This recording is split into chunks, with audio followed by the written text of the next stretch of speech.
What the are you doing here, little buddy? Have a rest. Just relax. Take a load off your feet. Welcome to Antimatters. Hello everyone. Up today we have a small update on Fathead Red and family. The Pogonomyrmex have recently received all around upgrades. First, let's have a look at them pre-renovation. The girls were doing absolutely brilliantly in their bach or medium cottage nest from Antantics. They also had a bach little cottage nest bolted onto the side. To complete the set, they had a small Gen 3 outworld. Unfortunately, the outworld was far too small for them and demanded an upgrade. So, they ended up getting a tub. This is a tub that I normally use for a tubs and tubes setup. It had a pre-drilled 13mm hole and was all ready to go.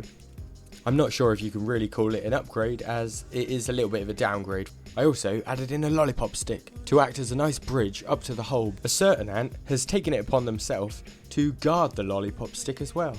Unfortunately for the other ants, she takes her job really seriously. Check out this accidental trip. She nearly sends her sister flying. We take bullying very seriously in this nest, so here's a slow-mo.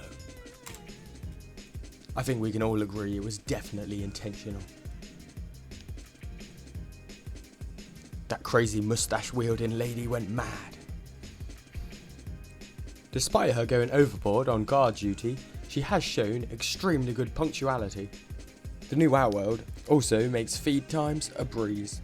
With so much floor space, there's always a clean spot to put food on. Apart from the shell casings, these girls are very clean. I would give them a normal outworld, however I've got a little bit of an issue.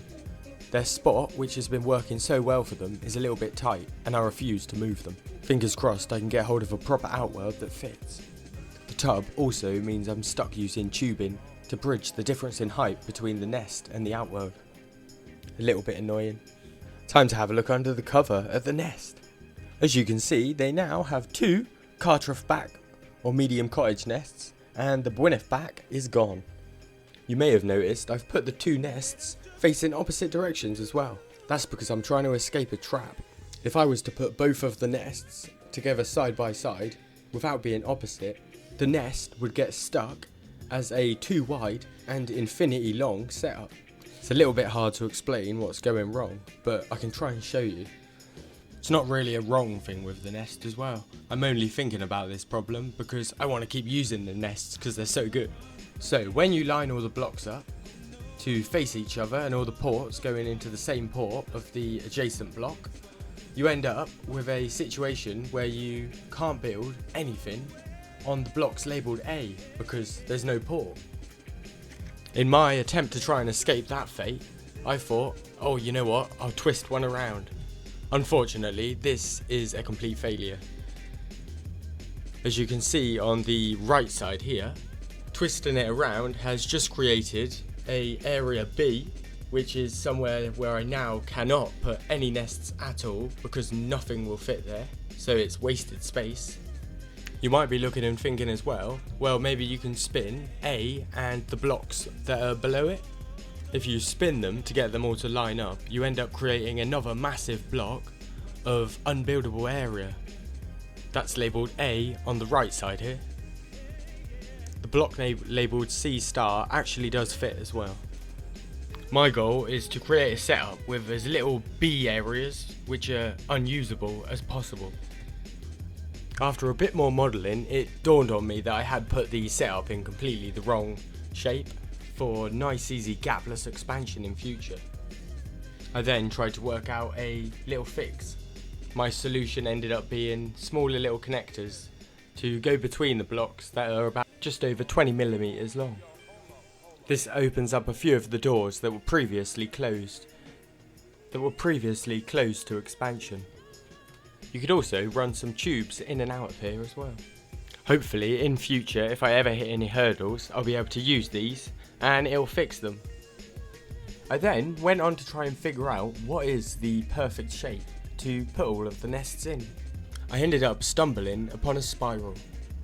If you imagine the red circle to be the centre of the nest, and then spiral the nests out from there, you can create a very large gapless setup of the medium cottage nests. At a later date, I may end up spinning one of my nests 90 degrees to get it into this configuration so I can expand this way. Back to the ants though. Inside their newly upgraded nest, the Pogonomyrmex are doing absolutely brilliantly. They've got a couple chambers that are packed with brood and pupae. Other chambers are rammed to the ceiling with seeds.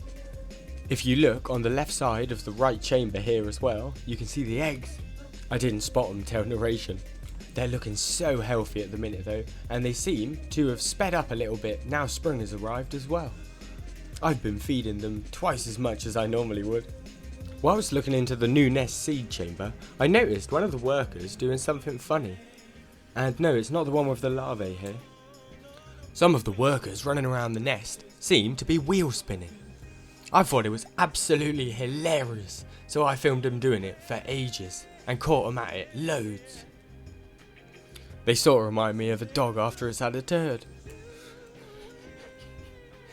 It took quite a while, but eventually I realised I think I'd seen this behaviour before, and what they were doing was moving the seeds. So I kept watching, and then I realised, yep, that's exactly what they're doing.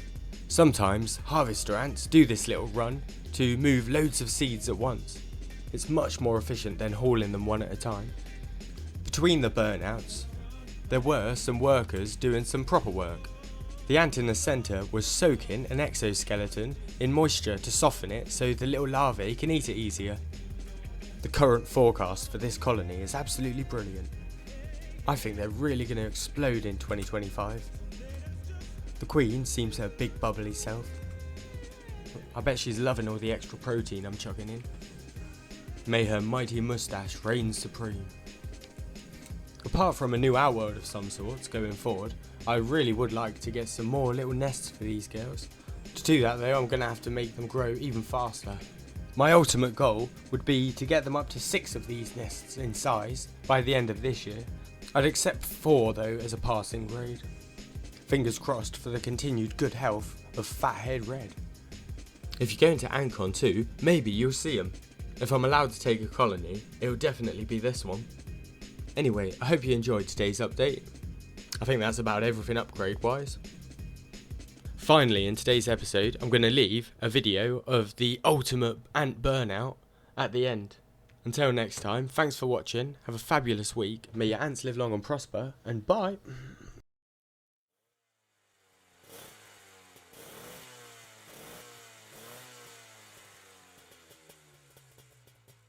Preview.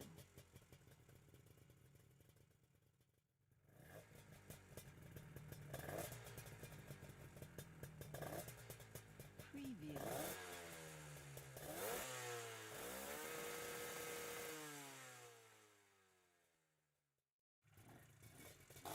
Preview.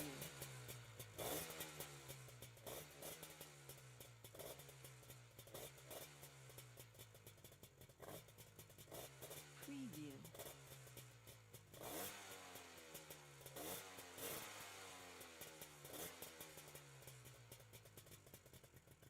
Preview.